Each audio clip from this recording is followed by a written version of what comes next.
All right, folks, we'll get this underway. Looking to resume the regular meeting of council on Tuesday, November 25th. Looking for approval of the agenda. So moved. All those in favor? Opposed? Motion carried.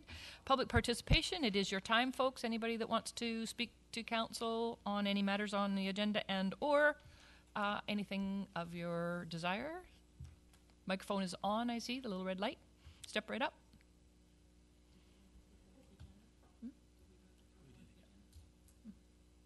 Seeing none?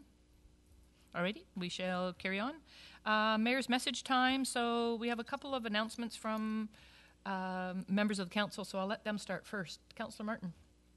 Thank you. I just wanted to do a quick update regarding the Victoria or Greater Victoria Library. There was a board meeting today, and one of the issues, one of the things that is occurring is you may be aware of the new YMCA being built at West Hills. There is a new library that's being put in there as well. The way the libraries work is we cost share the operations of the funds, but the municipality that it is in usually pays for the building. So Langford, it's going to Langford in December. Council that they'll be spending $1.4 million to build out the library there. They're expecting it to be about 4,000 square feet, which Gaudi's about 2,000 square feet, and Juan de Fuca is 15,000. The plan with the library is that Juan de Fuca, they're going to be transitioning to become a main library, and then it'll be like sort of satellites that'll all be operating out of that. Usually, for example, if we're looking at one at Royal Bay down the road, they usually look for a population of about 10,000, and then they look at doing a community library. The other thing I wanted to give an update on is Victoria is also looking at opening a library in James Bay, and it's pretty creative what they're looking at doing. They're just obviously in the preliminary stages right now, but they're moving towards more of a automated more of an automated system, kind of like Redbox, where it'll be a touch screen that you'll go in, you'll select the title that you want, and then the book will be dispensed from the machine. So it'll be sort of a vending machine type of thing. You'll swipe your library card and be able to take out the book that way. So they're looking at being some very creative things. And also, just last thing, just to share, which is great news, is we are now the highest per capita users of the library system in Canada, the Greater Victoria Library. So that was something that was we're very proud of now. Thank you. Great, thank you. Councillor Cullington. Thank you, Madam Mayor. A couple of announcements. One is to say you look like a fabulously fit and muscular lot in the audience. So I hope we're going to see you out at the invasive species pool for Havenwood Park, 9:30 on Saturday. If you bring gloves and lunch and a snack and water, the tools are provided, the snacks are provided, and all your training that you need. So always good to see some hands-on looking after our parks. So it'd be great to see lots of you there. I also have some good news to share. There is an organization called Quest Canada. Quest stands for the Quality Urban Energy Systems of Tomorrow. And it's a collaborative network of stakeholders that working to make Canada a leader in the design, development, and implementation of smart energy communities. They have an annual Community Energy Builder Award, and the three finalists in the local government category this year are the City of Guelph, the City of Yellowknife, and the City of Colwood. So that's for our Solar Colwood program. So we find out at the beginning of December whether we actually win or whether we place. But either way, go Colwood. It's very nice to be amongst good company. Thank you. Thank you. Any others that popping up? Okay. Just a couple of introductions in our audience. You have two councillor-elects sitting with us. Councillor Jason Nault coming forward in December 1st. Jason, give your hand away. And Councillor Terry Trace is also hiding behind the podium there. Terry, thank you for coming again tonight. And that brings us to our departing councillors. Carol, don't forget to mention the Christmas light up. December 3rd. Oh, it's coming at the end of this. Okay, good enough. I have an agenda here. You just wanted to distract me from mentioning. We have departing councillors Sherry Lukens, Judith Cullington, and Teresa Sullivan. And I want to say, ladies, it's been an honor. And if I say much more, no, it's good. It's been a great council, and you guys will be missed going forward, but I know we'll see you here and there and wherever within the community. And don't be strangers, stop on in, because that's where we do the work down here. So thank you very much, and we'll talk to you all very soon as well. And for the rest of you, we do have a light up December the 3rd. It will be an opportunity to turn the lights on City Hall. We have some entertainment and some fun stuff planned for kids, so bring your families. There's a lot of kind of new aspects on things, so even council hasn't been privy to what's happening. So we're hoping that everyone, old and new, take the opportunity to come out and greet the public. So it's a good time. So thank you. Moving on then, there's a number of minutes that need adopting. Regular meeting of council November 10th, committee of the whole April 23rd, public hearing on June 23rd. We are cleaning up stuff, folks. So moved. Second. All those in favor? Opposed? Motion carried. Receive of a number of minutes. Report of public hearing June 23rd. Parks Rec on September 15th, Planning and Land Use October 21st, Planning and Land Use November 4th, and Protective Services September 10th. Move receipt. Second. All those in favor? Opposed? Motion carried. On to new business, Parks Rec and Culture Committee. Update on Park 6.1.1. Councillor Day? Thank you. We were looking at our results from the Trees for Tomorrow planting at Cobble Creek Park, which was a great success. And we had assistance from the Victoria Green Team, Belmont High School students, residents of the community that were involved in planting of trees. And we also ended up talking about the removal of invasive species. And we felt that it was important to bring forward this motion, and I would so move that staff bring forward to the budget deliberations for 2015 an increase in the invasive species budget from $1,500 to $10,000 per year, and the renaming of the invasive species budget to the invasive species removal and habitat restoration budget. And just give you a little explanation if there's a seconder. The invasive species removal budget has been fairly small in that we were trying to start with identifying a budget.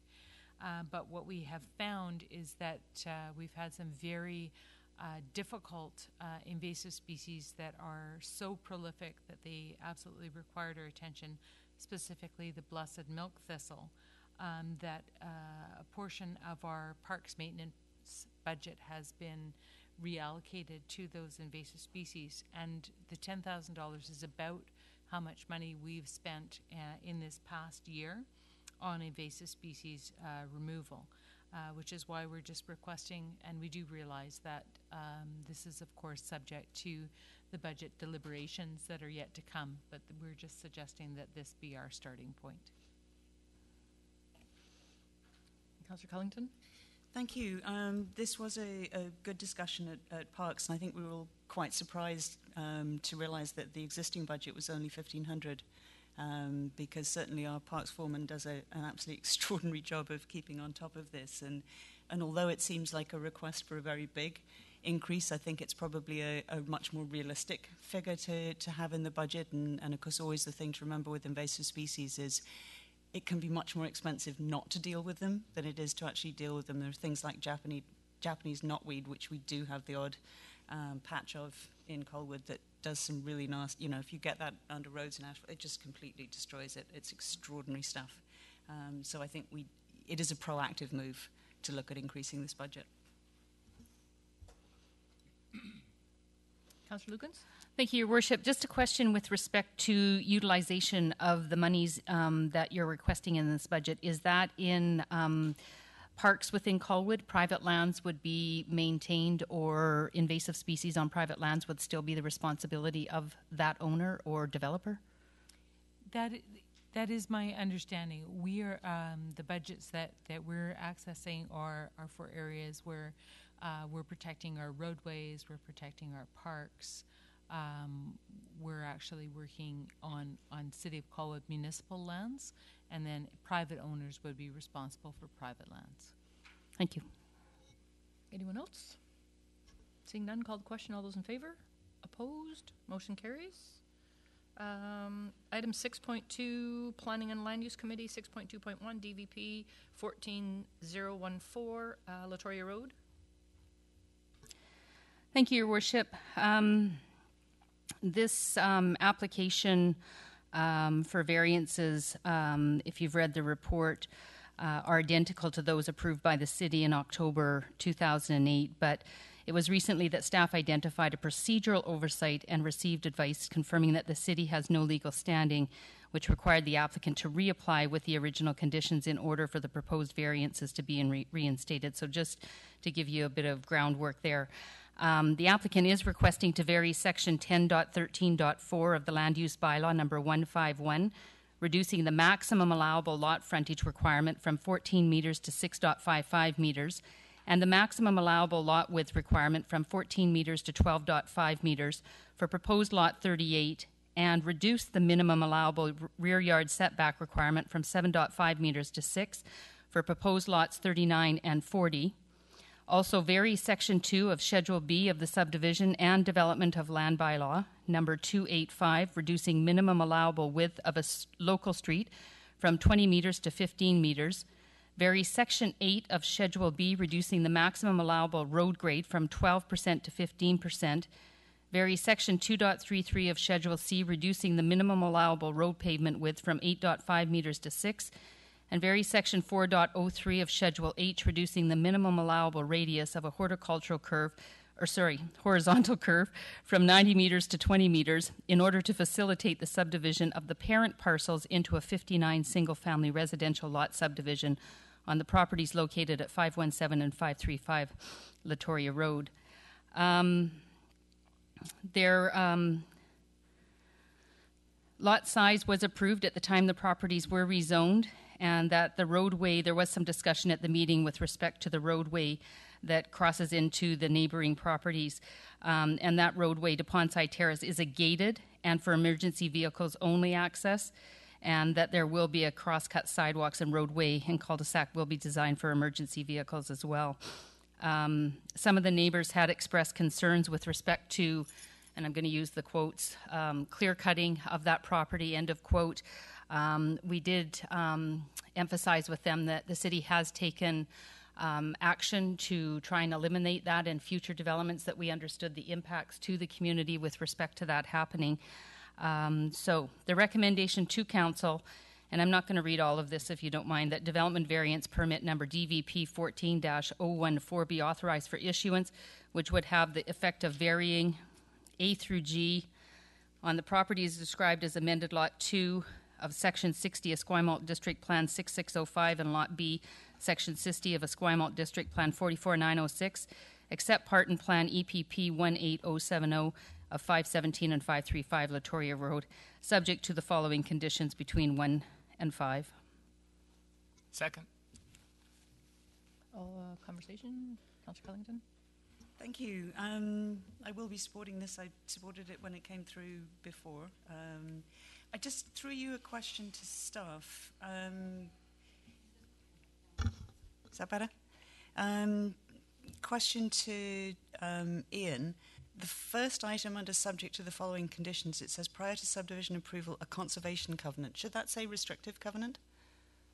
Since a conservation covenant is usually for different purposes.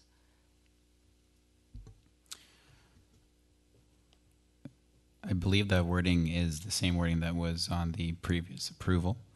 I don't think it has major bearing on the approval. So,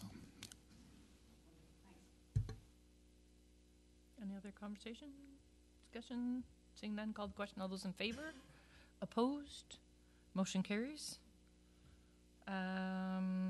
Item 6.2.2, planner regarding places and spaces research project with Royal Roads University. I'll let staff address this one. Good evening, Your Worship. The City of Colwood has been invited by Professor Ann Dale of Royal Roads University to partake as one of 4 communities across Canada in a 2-year case study research project titled Places and Spaces. The goal of this research project is to create a computer software model that will allow planners and policymakers to drive beneficial and sustainable future investment in their communities. As a research participant, Colwood staff will work with Royal Roads University researchers and experts in computer modeling and sustainability, including What If Technologies, Torrey Smith Associates, and Sustainability Solutions Group, all in Ottawa. Expectations from the City of Colwood staff include provision of city data, including physical, social, and financial information, approximately 20 in-kind staff hours, and attendance at a final review meeting in Ottawa at the expense of the Places and Spaces research. Recommendations include that Council directs staff to take part in the Places and Spaces research project, and that Council authorize the Mayor and Chief Administrative Officer to enter into a research agreement with Royal Roads University on behalf of the City of Colwood. Thank you. I'll move the recommendation. Discussion at Council. Councillor Martin. Thank you. I am supportive of this, obviously. However, there is a fair amount of data that we're sharing, which I think has value to it. And so I'm just wondering, outside of just us participating, do we have any negotiating ability to actually ask for this software model that we could utilize after it's done? And will that actually add some value to us doing it? Yeah, the idea is that we would be able to use the software model after this has all been prepared, with the idea, though, that this is a research project. So it is dependent on how much information we provide them and how they manage to make it all work out. Mm-hmm. Follow up. Just a follow up to clarify too that we wouldn't be anticipated that we would be charged for that software modeling after it's done. You were saying after the effect? After the effect. That's something I'm not aware of right now. Maybe Ian. The expectation is that we have full access to the model once it's complete. Okay. At no cost. At no cost. Thank you. The ever vigilant Councillor Rob. Councillor Lukens and then Councillor Sullivan. Yeah, okay, Rob, you stole my thunder. I was going to ask the exact same thing, that we would be able to receive the software at no cost for future years for being participants. But I am grateful for the opportunity to participate. I think it's pretty amazing based on the level of development and opportunities within our city in the next few years. So I think it's perfect timing and another opportunity to put Colwood on the map. So good job, and I support it. Thank you. Councillor Sullivan. Thank you, through the chair. Just being ever creative with our budget and our budget pressures on our taxpayers, I was wondering if there's who owns the software in the end, because I note that it's going to be used for other municipalities, and I'm wondering if we can get some sort of proprietary ownership over this, start collecting royalties for our efforts. Just saying.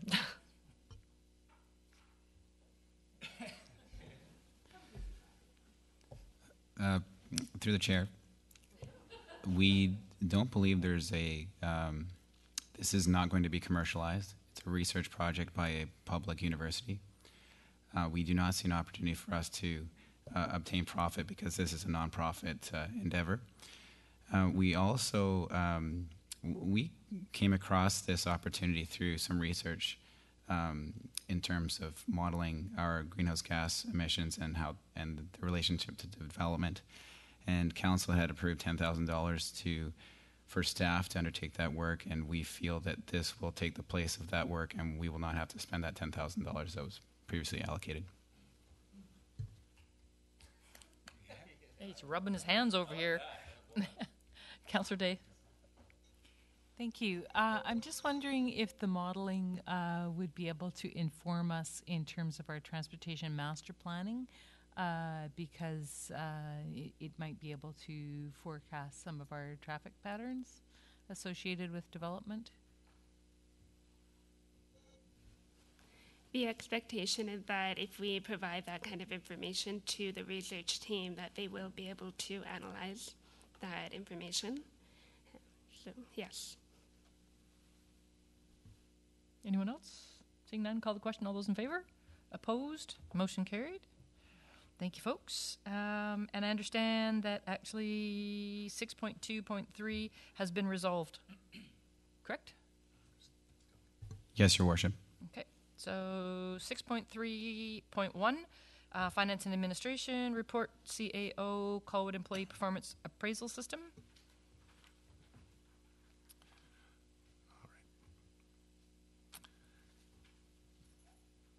Currently, the city has a formalized documentation process in place for performance evaluations. However, staff have been having some difficulty with it and adhering to the guidelines, but at least they're trying to comply with the documentation process. Some of the concerns that were expressed were the level of detail, the time involved in putting together that information and actually conducting the performance appraisal with the individuals. As such, we would like to implement a new appraisal system which basically focuses on the behavioral traits and the city's values and core principles. The proposed appraisal system provides examples of core competencies that all employees should be able to demonstrate and acknowledges accomplishments achieved against the goals as they are applicable to the individual positions. The system is much shorter than the previous document and will provide opportunities for employees to determine what it takes to be fully successful and to determine appropriate training needs, career development, selection, and placement. Ultimately, the use of this system will contribute to a greater focus on city goals and values directed towards improved overall customer service. As such, my recommendation tonight for Council is that Council approve the Employee Appraisal Procedure EMP-P001 to be implemented as presented in the report titled Colwood Employee Performance Appraisal System dated November 7th, 2014. Discussion? Councillor Cullington? Thank you. I'm happy to see this one coming forward. I think it's something we've asked for a long time. There's always this, you never get it right the first time. So I'm just checking in with you. I'm assuming that when you've gone through this process this year, you'll pull together your director team and say, how did it go? How do we improve it for next year? I anticipate that with some of the changes that will be coming forward and looking at classifications of various different jobs, there may be an opportunity to review some of the job descriptions, and in doing so, I want to tie these performance evaluations directly with that job description. But based on my past practice, 16 years in local government, I think I've changed my performance evaluations every single year. So if we can always improve and have a collective support of staff and council, I think it's great. Thank you. Thank you. Councillor Lukens? Thank you, Your Worship. I am also very glad to see this coming forward. It's something I know that this council has asked for the last 3 years and some of us campaigned on. I see this as a real value add for our staff. There's nothing greater than being able to sit down and review what you've accomplished or what you're having challenges with and knowing that you can get the support in order to make it happen and make the city successful for the residents and our customers. So I look forward to the implementation of this, and employees feel like that they, are seeing successes and have the opportunity to be even more successful in their careers here at the city. Thank you. Councillor Sullivan and then Day. Thank you, through the chair. This is a question over to our CAO, and thank you very much for pulling this together. It looks really great, and I think it'll work, especially by engaging the directors and other staff. My question is whether or not completing these performance evaluations will form part of the performance review, so we can make sure that they get done. So the first goal on top of every single performance review should be, did you complete your performance evaluations of your staff? It's very difficult in a union environment, but the intent is to be performance-driven based on goals and objectives that are set annually by both council and the staff jointly. So again, it's sending that message clearly to all levels of staff that there's a level of expectation to meet those objectives and those goals. But to be able to work through that process with their supervisor or manager or director in such a way that we're there to provide resources to those staff so that they are successful. Councillor Day? Thanks. I think it's a great step as well. Certainly one that I've been working on for a number of years. Has been always, I'm sure the same as, staff will have other priorities besides doing the performance evaluations. But it is something that is really critical in determining, where your strengths and weaknesses are. Will you be taking the results from the performance evaluation and conducting training based on what our perceived weaknesses might be? As these performance evaluations are subject to individuals, we will most likely meet some of those individual needs, but collectively we're discussing training options, on a daily basis at times as to what different departments could use, leadership training, management style. I think most importantly, I think this is a great tool for succession planning and using it for pipeline leadership, where we see the aspirations and desires of certain members of our staff, that we see real potential in moving up the ladder and providing varying degrees of education to support their endeavors in moving either laterally or horizontally throughout the organization. But here's a real retention tool for staff, and by acknowledging, listening, providing the support and guidance that they need to be successful, I think we can keep our staff around for a much longer time. Anything further? Seeing none, call the question. All those in favor? Opposed? Motion carried. 6.3.3, Chief Election Officer report. Nope. No, pardon me. 6.3.2. It's me again. It's back to you. That's your name's on there twice. That's the problem. Mayor, I'm going to have to, at this point in time, declare a conflict of interest, so I'll be leaving the room. If somebody can come and get me afterwards. I own a management consulting company, and I'm interested in perhaps bidding on this contract.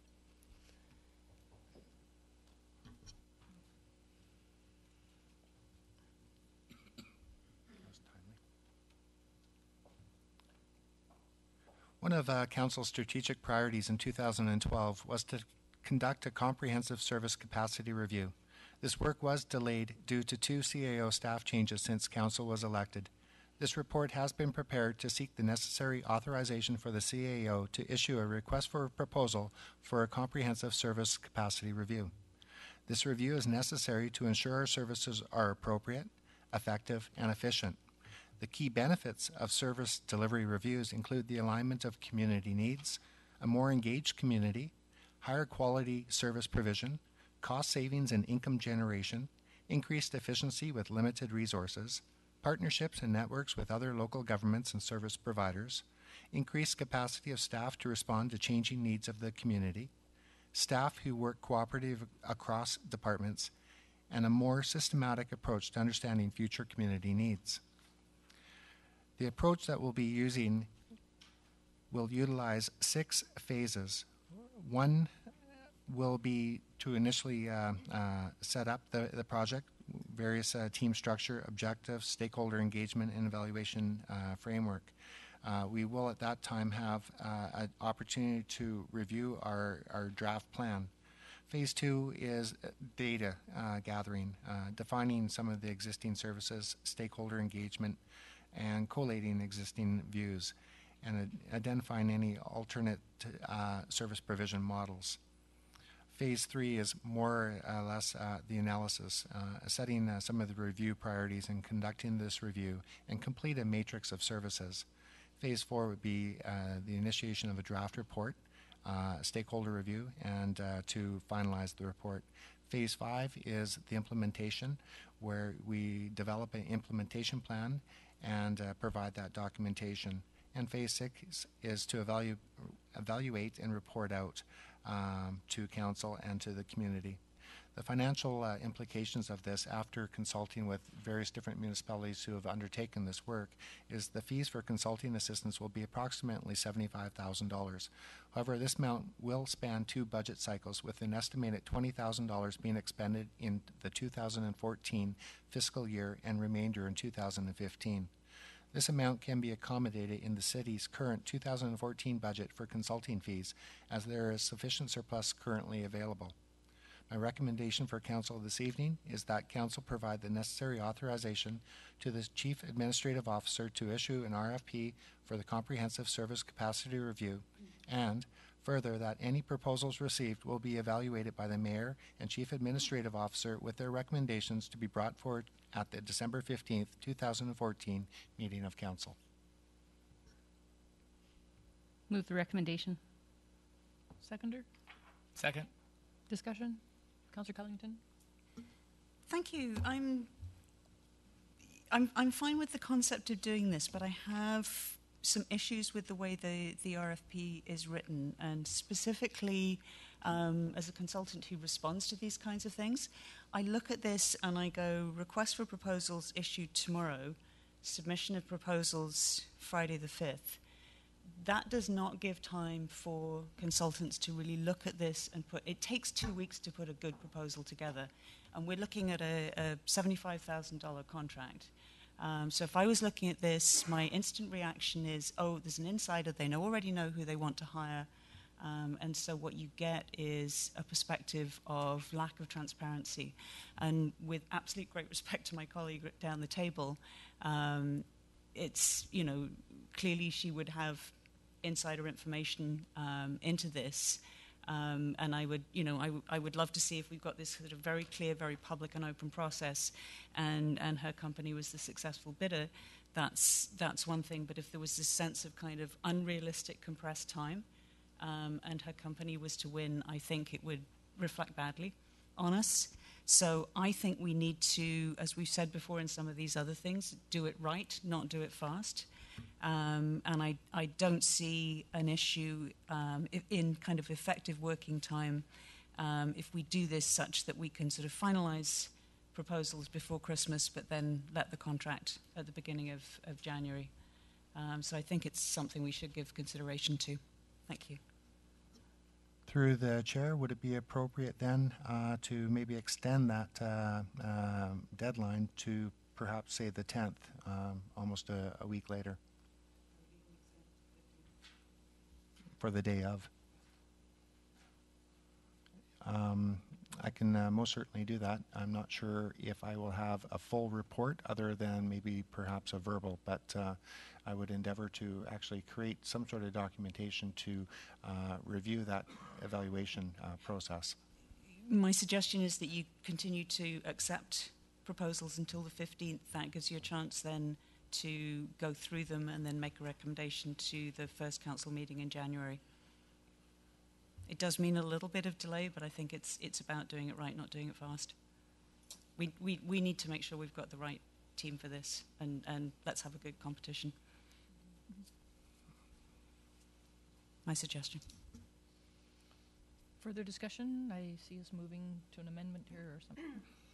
Yeah, I would move an amended date. And I think, there's a certain amount of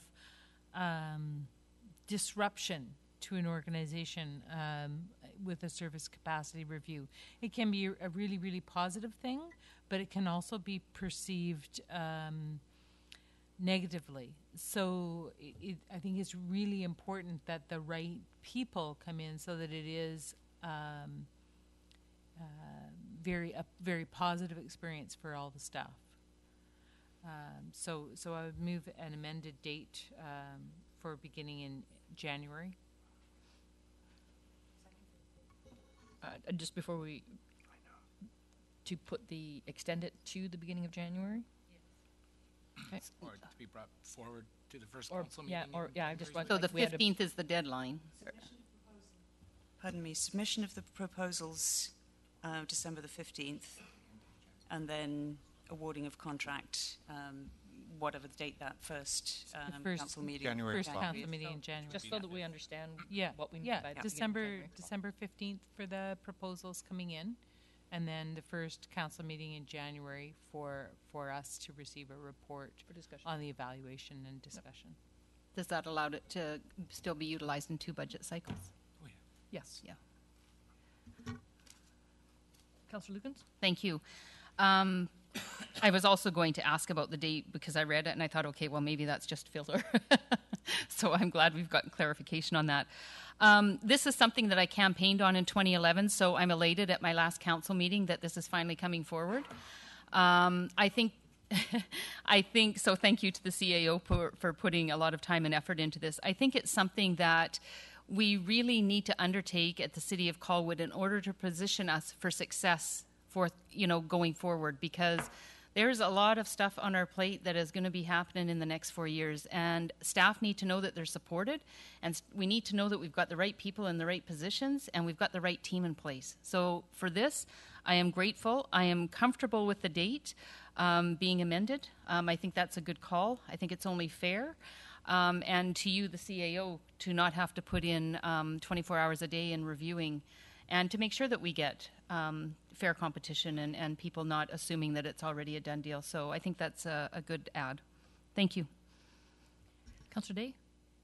Just a small point of clarification. I would hope that you are, to the CAO, are planning to have a team assist with the evaluation of the request for proposals. It's not just all on you, is it?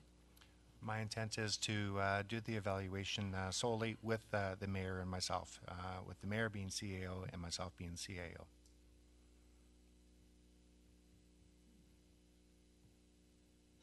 And no other senior staff?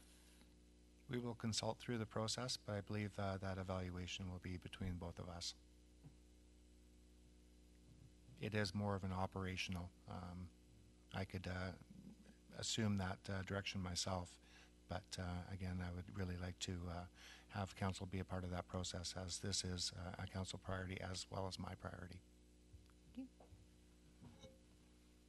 Councillor Lukens? Just want to add, Your Worship, it's an interesting question that you asked, Councillor Day, and just going back to 3 years ago when I was elected, and as was Councillor Sullivan and Councillor Martin, we did not have a strong foothold when we came in and what the protocols should be, and the fact that we should be working through the CAO, not directly with staff. And so I do support this recommendation as it's written, where the CAO is taking on the decisions operationally and we're taking on, as councillors, the policy piece.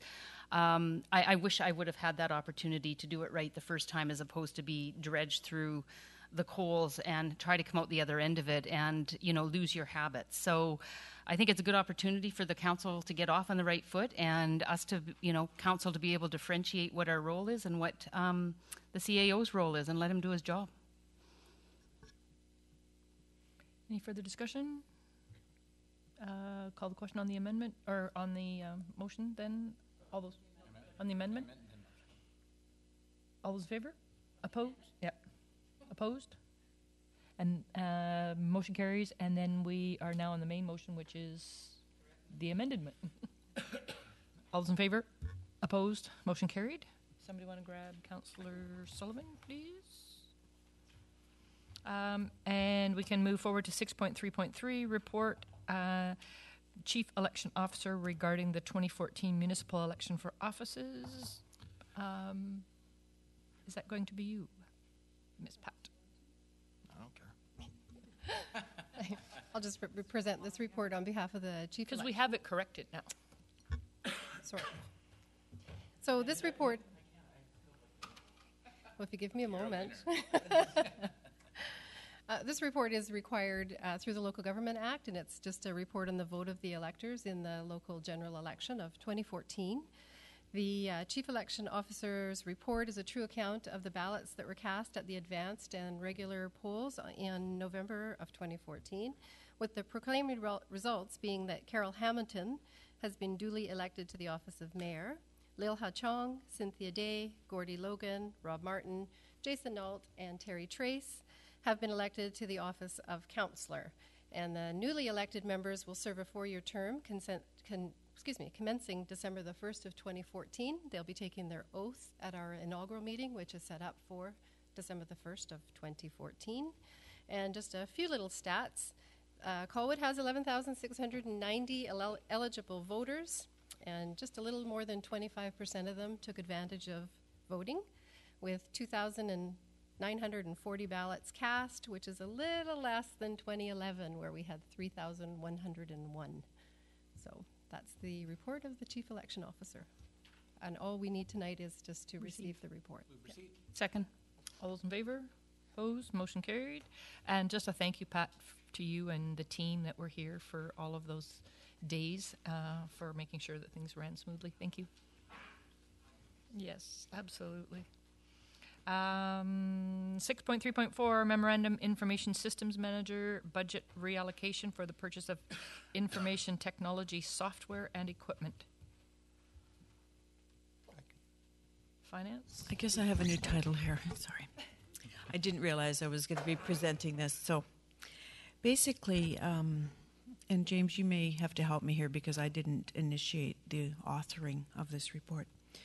But we are trying to use some unspent budget monies to get some laptops, notebooks, a couple new servers, which we badly need.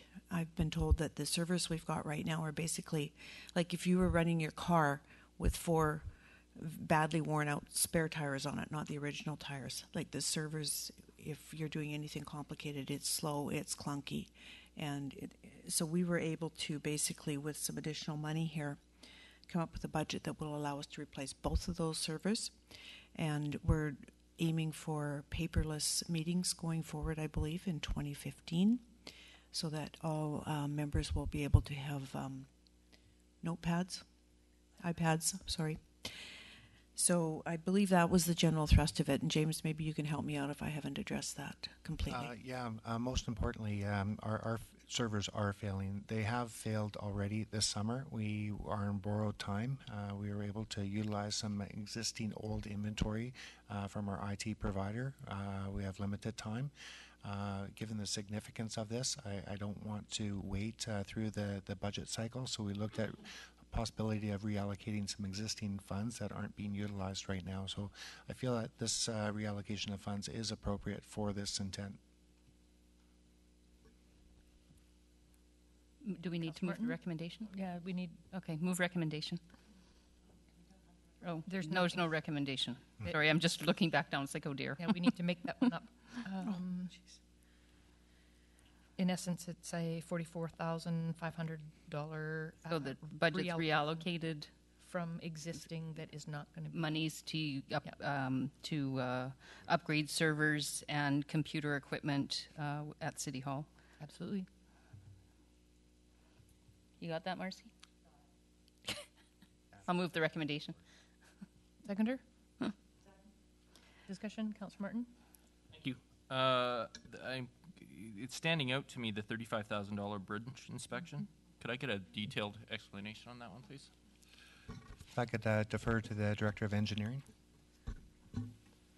That's the inspection of our small bridges and large culverts, and the work has started this year, but we'll probably only spend about $10,000 of the $45,000 budget in this budget cycle, so that would have to be rebudgeted next year.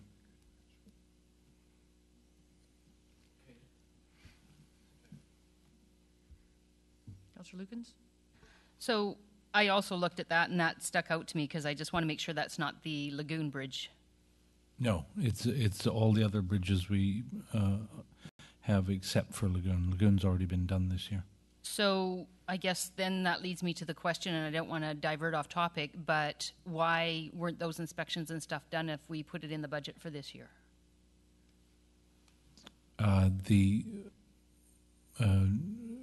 It is being started this year, but we weren't able to finish it this year. It's actually being done by a consultant. Sorry, what? It's being done by a consultant. Okay, so what's the ETA for it to be completed? It's probably the end of January. And then how often do these happen? Every 5 years. Okay, good enough. Thank you. Councillor Day. Thank you. I think it's important that we do our bridge inspections, because I remember when we didn't have that in our budget, and there are a number of liability concerns with the many small bridges that we have, including a number in our parks, that we need to be on top of that. But I'm also curious. I believe that our whole IT structure is up for renewal, and I'm not sure if it's 1 or 2 years. So I'm just wondering, in terms of, if we're going ahead piecemeal with something, that maybe we should be looking at a bigger picture. So I'm just wondering how much time is left on our IT contract. I'm not aware of the details on the actual contract itself. However, that contract does not supply the hardware. It is only the services to maintain our system. And if we have nothing to maintain, we don't have a contract. And just, was there any consideration given to, having, I don't know if it's a full-on RFP, but to having bids from community in terms of identifying what would be the best configuration for us to have? If you go to various different IT experts, they'll all have different frameworks for different IT structures. The person that we have currently working with us is very much in alignment with our IT provider, who offers very similar services and same sort of software programs. So I think it's very prudent to maintain that same sort of framework structure that provides us that same support. Councillor Martin. Sorry to speak on this again. I'm actually really struggling with this, and I'll explain to you why. I'm struggling with it because we allocated $45,000 for bridge inspections. Only 10,000 of that's occurred. So that means in January we're going to have to budget for 2015 the money that didn't get spent this year, which seems to be, we didn't budget this last year for all these things that we're looking at now, buying these computers and everything. So it was never brought to us from a budgetary standpoint, and I kind of have this gut feeling that it should have been brought. We're sort of doing an end around by having it brought at the end of the year versus it being put into next year's budget, us having a look at it, prioritizing it, saying, yes, we definitely need it, no, we don't. And then we're going to end up having to eat the cost next year of these bridge inspections that weren't done this year. So that's what I'm struggling with, is that really this should be part of the budgetary process, not necessarily sort of end of the year surplus money, let's spend it somewhere else. The urgency on this request, of course, is to actually build out the servers with all the necessary software. It would, and turnaround is probably about a month and a half to 2 months. So we're on bought time right now on our given servers. They could fail again, and we could be at critical mass where we're not able to carry out the work that we provide through our software for financial services, payroll, tax.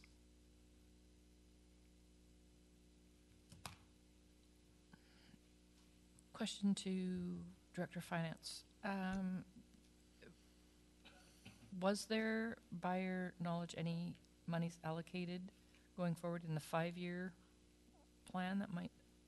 Are you talking for the computer hardware for, and for software? Administrative and computer and we have some in there, but it was brought to my attention somewhat after the fact that it was, I guess, quite urgent, was the replacement of the 2 servers in particular. And, at the end of the day, the money was approved in the budget. If it hadn't been spent, it would be rolled into future reserves, the money that's unspent. So I think that was the thinking in terms of it was approved in total, the expenditures of the money. And this came up when we were doing our our monthly reviews now with our managers leading up to budget. We were looking at areas where they are underspent, and the good news is there are quite a number of areas, especially with special projects and tangible capital assets, where they are under. So it was just a matter of urgency in terms of especially the servers in particular. Thank you. Councillor Sullivan. Further, for additional information, this issue on our servers was brought to our attention to administration over 2 years ago. Whether it made through the budget cycle or even was stopped at the CEO's desk, I cannot speak to that, but it was brought to the attention of staff over 2 years ago. Councillor Sullivan. Thank you, through the chair. I tend to take a look at this slightly differently in that if we approve these expenditures in this fiscal year, it takes off additional pressures for next fiscal year. So we can, approve it in December or come back in January and have the very same conversation, but that conversation will be stacked up against all these other projects. Where does this fit in the priorities? So I tend to take a look at it as reducing pressure for next year. The question I do have, however, though, is in the list of things that is in the memorandum, if you go to the very last one, it says desktop computer, notebooks and iPads, but there's no number, there's no detailed breakdown beside it, whereas on all the other items we can see what we're approving. So my question is to the CAO, do you have a detailed breakdown on how many desktop computers, notebooks and iPads we will be purchasing? This report, this memo was brought to the attention of the Director of Finance and myself at the last minute Friday before the agenda was circulated. The IT manager is not available to make that presentation tonight, so I do apologize on his behalf. It is our understanding that all new iPads will be purchased for council members.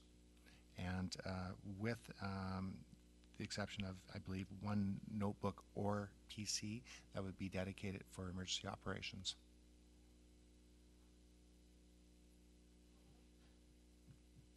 Just a quick follow-up. I thought we were returning ours so that the new council could have them. Oh, it goes to staff. Gotcha. Council will get the new fancy. Sure. That'll be through their term, and we can reuse, recycle through various different departments to utilize various different technology. Gotcha. Thank you.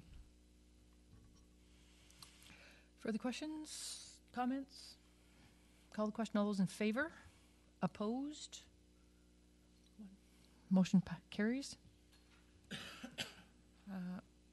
Moving on to bylaws. Thank you. 7.1, bylaw number 1547, final reading. Move final. Second. All those in favor? Opposed?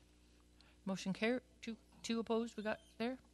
Motion carries. Bylaw number 1548, final reading. Move final. Second. All those in favor? Opposed? Motion carries. Bylaw number 1551, final reading. Move final. Second. All those in favor? Opposed? Motion carries. Bylaw number 1552, third and final readings. Second. All those in favor? Opposed? Motion carried. Second. All those in favor? Opposed? Motion carries. Bylaw number 1557, final reading. All those in favor? Opposed? Motion carried. And bylaw number 1558, our favorite. First, second, third. Move introduction. Second. All those in favor? Opposed? Motion carried. Move second. Second. Do you remember this 3 years ago? We had to stop the show because none of us knew what we were doing. Now we can't wait to say second. Discussion? None. All those in favor? Opposed? Motion carried. Second. All those in favor? Opposed? Motion carried. And again, we get to finish on another one of those. Bylaw number 1559, first, second, and third. Move introduction. Second. All those in favor? Opposed? Motion carried. Second. All those in favor? Pardon me, discussion? Seeing none. All those in favor? Opposed? Motion carried. Move third. Second. Third. All those in favor? Opposed? Motion carried. Nothing like ending a political career on sewers as we did starting it. Good grief. Nothing really. Yeah. Looking for adjournment. So So moved. moved. Second. Keep a perfect record. All those in favor? Opposed? Motion carries. Public, thank you very much for coming out. This concludes our 2011-2014 council, and I thank